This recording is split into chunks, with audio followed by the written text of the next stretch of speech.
Now, the first thing you have to understand is how this all works. How does a low carbohydrate diet work? Well, let's talk about 2 or 3 key things. One is hunger and satiety, and the other is hormones. First of all, let's just imagine you have a food like pizza. Maybe you could eat 2 slices. Maybe you're like me and you can eat 4 slices. 2 slices of pizza is 800 calories. Well, let's convert that calories to low carb food. If you had eggs, that would be 10 eggs. If you were having some sirloin, that would be a pound of trimmed sirloin. So now let's compare. How hungry would you be after 2 slices of pizza? And how hungry would you be after 10 eggs? Could you even eat 10 eggs? Could you even eat a pound of trimmed sirloin? So first step in understanding here is that low carb foods tend to be more filling and more satiating. That's very important in keeping a diet long term. If I'm going to ask you to lose weight, if I'm eventually going to ask you to eat less, I have to manage your hunger. I have to manage your appetite. You have to have a clear vision of how you're going to handle this all. First things first, that low carb eating, those foods high in protein are more filling. And let's talk about that a little bit. Those foods higher in protein, your body has to actually work harder to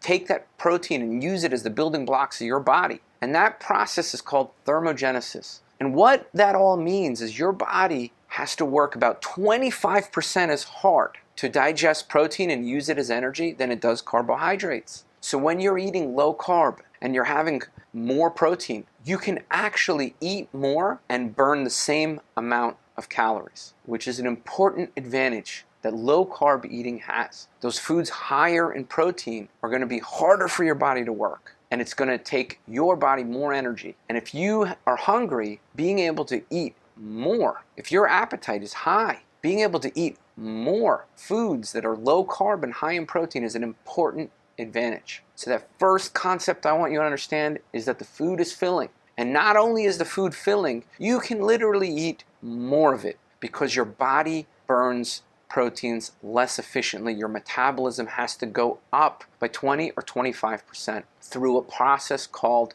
thermogenesis. Now, that's not it. As you remain low carb, your body is releasing very unique hormones. One of those is CCK. CCK, or cholecystokinin, is a hormone released in your stomach to make you feel full. It keeps that food in your stomach and tells your brain, hey, I'm done. Now, as you have foods that are higher in protein and fat, what happens? That CCK goes through the roof. Your brain gets a signal to stop eating. When you add in carbohydrates to that meal, that level of CCK plummets. So there is a unique hormonal effect of keeping that carbohydrate low. It tells your brain you're fuller quicker. There's another hormone called neuropeptide YY, and we've taken people and we've given them low-fat diets and compared it to low-carb diets, and we've measured their hormones even a year out. And even a year out, people who have more protein and fat and are keeping their carbs low, they have more of this neuropeptide YY. Again, another hormone that works on your brain and says,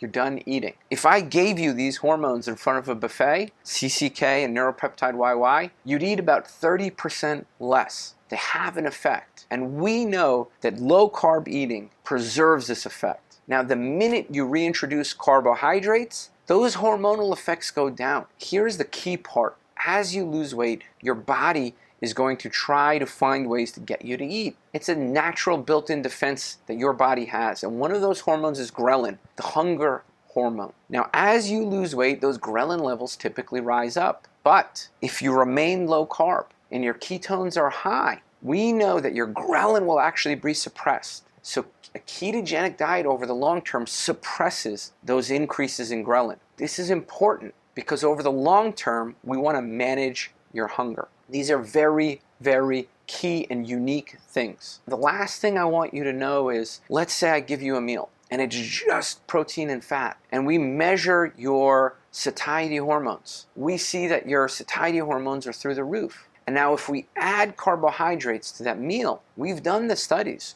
We know that those hormonal effects aren't there. So mixed meals tend to make you more hungry. And as you remain low carb, those hunger hormones decrease and the satiety hormones increase. These are really important to understand. And think about it from an evolutionary perspective. If you're a hibernating bear, do you want to wake up 2 weeks in being starving? Absolutely not. You'd want something to suppress your hunger. A ketogenic diet suppresses the ghrelin. It's a solution to long-term hunger. The tricky part is keeping your carbs low. Now, the last hormone that it works on is probably the most famous, is insulin. As you keep your carbohydrates low, your insulin level drops. And as your insulin level drops, your body begins to use fat for fuel more efficiently. And those ketone levels begin to rise. Here's the problem. It takes weeks sometimes for those ketone levels to rise. Sometimes 3 weeks, sometimes 6 weeks. So it's important to understand, when we start somebody on a low-carb diet, we do not focus on weight loss for the first several weeks. And this goes into our blueprint, and I want you to understand it. When you start your program, our focus is not on weight loss. Our focus is on your appetite, your hunger, and your cravings. Because we know as your insulin level drops and remains low, we know as your blood sugar remains stable, and we know that as time goes on, those ketones will rise up. And those ketones are a defense. They're a hunger defense mechanism. We know your appetite will suppress as time goes on. So in the first several weeks, why would we focus on weight loss? Another problem we face in those first several weeks is people don't know how to eat low carb. Maybe they heard on the news that eggs are bad. Maybe next week they say eggs are good. When I ask somebody typically, how many eggs would you eat until you're full? They say 2 or 3. But when they go to the diner, what are they eating now? 2 or 3 eggs, hash browns, toast, orange juice, cream in the coffee, sugar in the coffee. So you decided to go low carb. You took away the cream. You took away the sugar in the coffee, the orange juice, the bread, the toast, the hash browns. Do you really think 2 or 3 eggs is going to fill you up? So one of the problems we face when we start our patients out is they're drastically under-eating these filling foods. So as people start on this diet, we know it'll take time for these hormonal changes to occur, for those ketones to rise up. So the first thing we tell people is, don't worry about weight loss. Just eat low carb.